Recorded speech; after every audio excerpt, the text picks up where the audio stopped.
Welcome to the podcast, Let the Prophet Speak. Today we continue our study of the second book of Kings, that is Melachim Beis.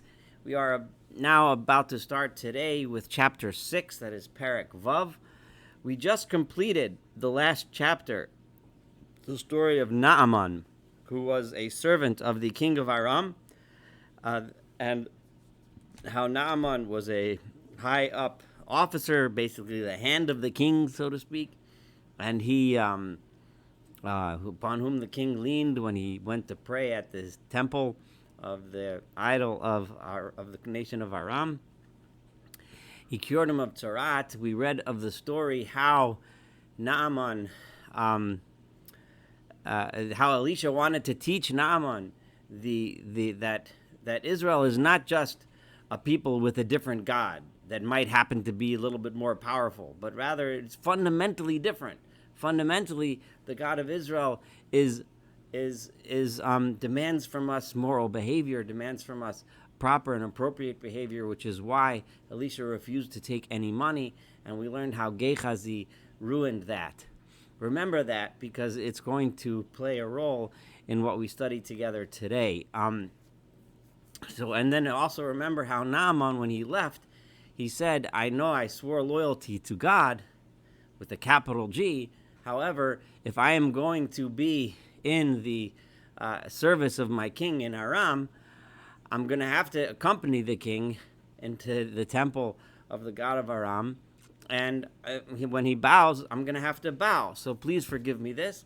And we saw how Elisha, when he bid goodbye, he basically didn't say okay, but didn't say not okay. He basically acknowledged and understood the dilemma which Naaman had. Remember that episode as well, because all of that situation will play a role in today's study. So Elisha then sent Naaman home back to Aram, where he is now. And this is Elisha has his contact in Aram. Now, let's leave that aside for a moment, and we'll get back to it. But first, there's a small episode here in which we learn, and the verse teaches us a little bit about how Elisha and his students that were the Bnei HaNeviim, this group of disciples, Elisha studying with his disciples, formed a group, and we learn how he interacted with his disciples. So the first verse starts as follows: Vayomru Bnei HaNeviim el Elisha. The disciples, the children of the prophets, disciples of the prophets, said to Elisha, their leader Elisha, Hine no hamakom asher anachnu yoshvim sham lefanecha tsar mimenu. This place where we are sitting before you, in other words, sitting and studying from you and learning from you the ideas and the behavior and the spirituality that one requires in order to approach God and become a prophet, Tsar Mimenu, it's too small for us. We're packed in here. And Elisha, until this time, was in Shomron, and the students wanted to move out to another place. Ne'elcha na ad hayarden, this is verse 2. Let us go to the Jordan, out of the city of Shomron of Samaria, to the Jordan, to the banks of the Jordan, where it's more rural, there's more open space, we have room for us. V'nikcha misham ish kora echas, and let us take, each one of us can cut down a beam. Now this is important because the idea here is each of us will all contribute together. All of us will cut a beam down. In other words, they're saying we're going to make this into a project where we all contribute together. And let us make for us again in plural, a place to reside there. Vayomer lechu. And he said, go ahead. And then, however, Elisha, it sounds like he's saying, and this was the impression that the students had, that you guys can go without me, right? In other words, go ahead, but presumably Elisha wanted to stay right here in the capital. But they wanted him to participate in this project. And the emphasis on each one of us participating gives us the idea that Elisha gives us the sense, this feeling that he was somewhat aloof, somewhat doing his own thing, teaching. You want to go, go. It's fine, but I'm here. I have my my business here. But the students wouldn't accept that. So the next verse 3, Vayomer ha'echad, one of them said, Ho'elna beleches avadecha, please will you come with us, come with your servants. Vayomer ani elech, and he said, he got the idea, he got the message. They loved him, looked up to him, and they wanted him to come, and they wanted him to be a part of this project. And will Elisha, how will he respond to this desire of his students to have his participation? How will he participate in the building? We'll see. We're about to see. Well, remember how the students emphasized each one of us will build. I do want to mention here that we had just read about the departure of one of Elisha's. We just finished the last chapter with the departure of one of Elisha's main student, which was Gehazi. That because he acted selfishly and he almost ruined, or maybe did ruin, the lesson Elisha was trying to teach Naaman and teach the world, and he was selfish and he took valuables for himself from Naaman, despite being instructed not to do so, and that he was sent out as a leper, that because of the curse of Elisha. So juxtaposed with that, suddenly there's no room. So I just want to mention, of course, the rabbis and the traditional interpretations all emphasize here that Gehazi, him being around, must have in some way kept students from studying with Elisha.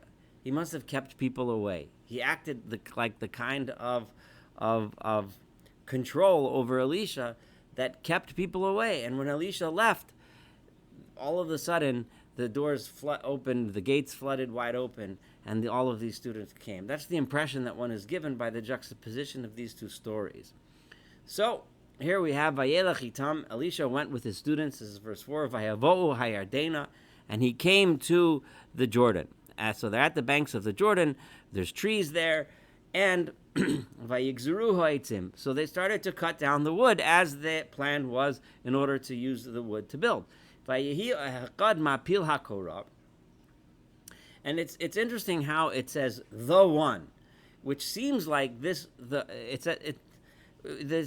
simple translation is a person. It doesn't bother giving the name, but it seems like the way it's written by he ha'echad, and this is the second time it said that. The one in 2 verses ago who asked and begged Elisha to come along was also ha'echad, the one,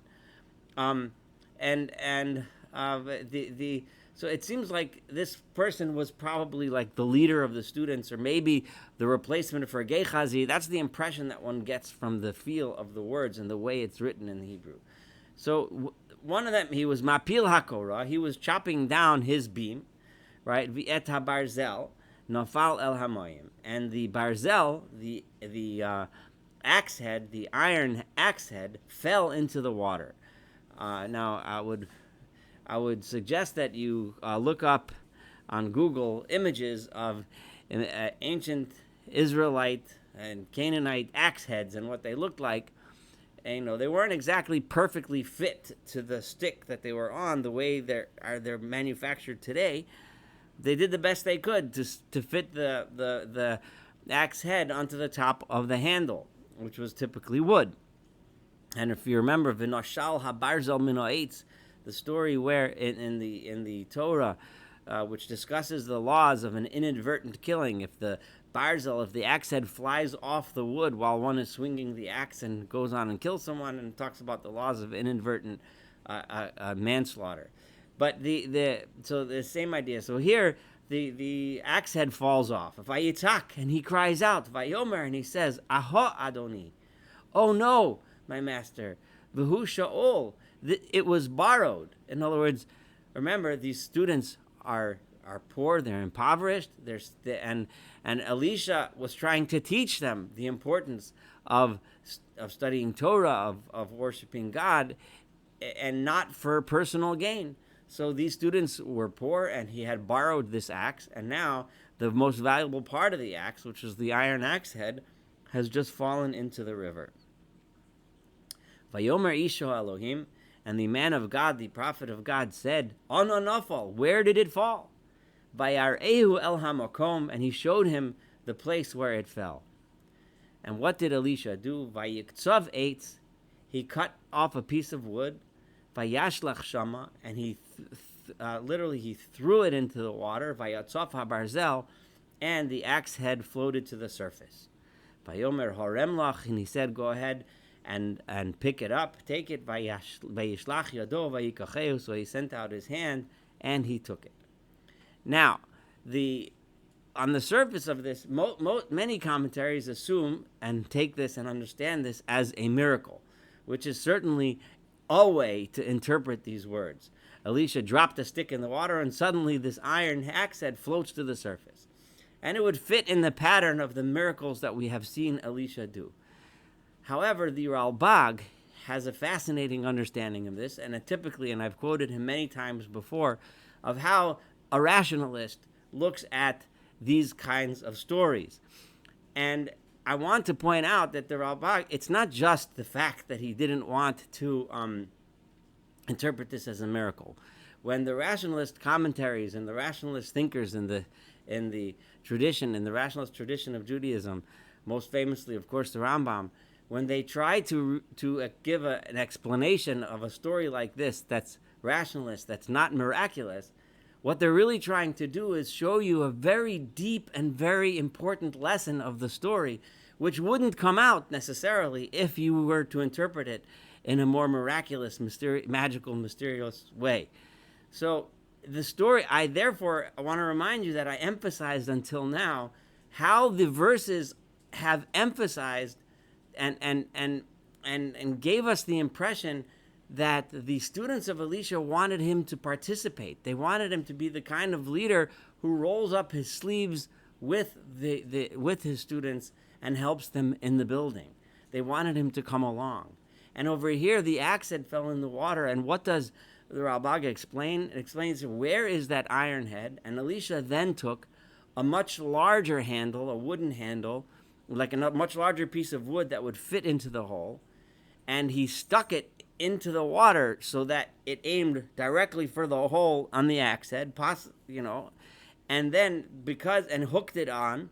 And once he hooked the axe head, right, because he used a bigger piece of wood, and this is why, according to Ralbag, he didn't take the handle from the axe itself, which would have fit into the hole, but that handle from itself, it would have been dragged down to the bottom of the water by the weight of the axe head. But if you take a large piece of wood, it would float to the surface, and the floatability, or the flotation of the large beam would then pull the iron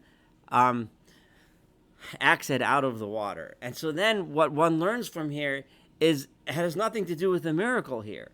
And you could see the Ralbag for the details that he says. Well, the point is to teach that Elisha used his ingenuity and used his work and participated in the building. That's the point, right? That he saw this person in distress. He saw one of his students in distress, and he did everything he could to help out. He rolled up his sleeves and contributed in the building effort in such an important way, and did this young man such a tremendous favor and saved him a huge monetary loss. This is the story of the axe head, and I hope you appreciate and understand the both approaches, the way of interpreting this as a miracle and the way of interpreting this in a more rationalist way. These are two different traditions within the interpretation of Tanakh. And as those of you who have been studying together with me until now know, that I do like to emphasize, whenever possible, the rationalist approach, not so much because I don't believe that, not because there aren't miracles expressed in Tanakh, but more importantly because when one looks at it that way, one learns out tremendous lessons, beautiful, wonderful lessons from the words that one wouldn't see if one saw it as performing tricks.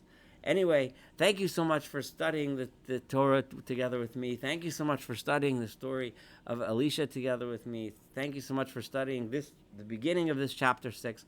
Looking forward to studying the rest of chapter 6 together as we continue learning about this wonderful prophet Elisha.